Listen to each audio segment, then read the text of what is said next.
La bonne nouvelle, bonjour Yolande Delabigne. Bonjour Thomas. Ce matin, vous avez choisi de nous parler des huiles essentielles car leurs bienfaits séduisent, semble-t-il, de plus en plus de monde. Oui, elles ont le vent en poupe, vous savez, comme le montre cette ouverture à Paris d'Aromazone, qui est un site de vente d'huiles essentielles créé par un père et ses deux filles. Et ça marche tellement bien qu'après 2 boutiques, ils viennent d'ouvrir un immense spa de 500 mètres carrés où on peut acheter des huiles essentielles, bien sûr, mais surtout fabriquer ses propres cosmétiques. Parce que c'est leur spécialité depuis toujours, et ça c'est la grande tendance. Créer ses produits de soins soi-même, parce que c'est bon pour ses finances, pour son corps, parce que ce sont des produits naturels, et puis du coup pour la tête.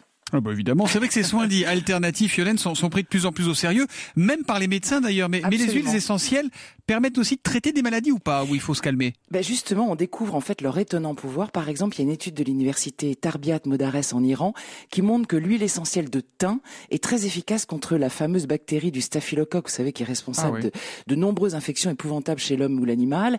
L'huile essentielle de titri aussi peut venir à bout de bactéries résistantes aux antibiotiques. D'ailleurs, on l'ignore, mais jusqu'en 1930, cette huile était distribuée aux soldats australiens pour combattre les infections avant d'être malheureusement remplacée par des antibiotiques de synthèse. En fait, les huiles sont extrêmement efficaces, même pour les animaux d'ailleurs. Ah bon, on peut traiter le chien avec ça? Oui, vous pouvez soigner ses allergies, le mal de voiture, les piqûres d'insectes, même la mauvaise haleine. C'est utile pour certains humains qui nous écoutent, on ne citerait pas les noms. Bon, blague à part, faut tout de même faire attention parce que certaines huiles essentielles, vous savez, sont très fortes et donc très toxiques pour les animaux, notamment les chats. Donc Thomas, vous consultez votre vétérinaire avant de plonger votre chien dans un bain à la lavande parce qu'il risque d'y avoir un os sinon. Oui, il n'y a pas de problème. Merci Yolande Delabigne, à demain.